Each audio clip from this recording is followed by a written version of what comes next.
то будет, такие дела.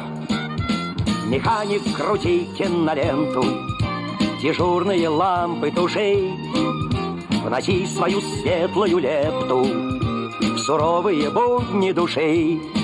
Свети нам лучом из окошка и сам вместе с нами поверь, Что эту равнину возможно проехать почти без потерь.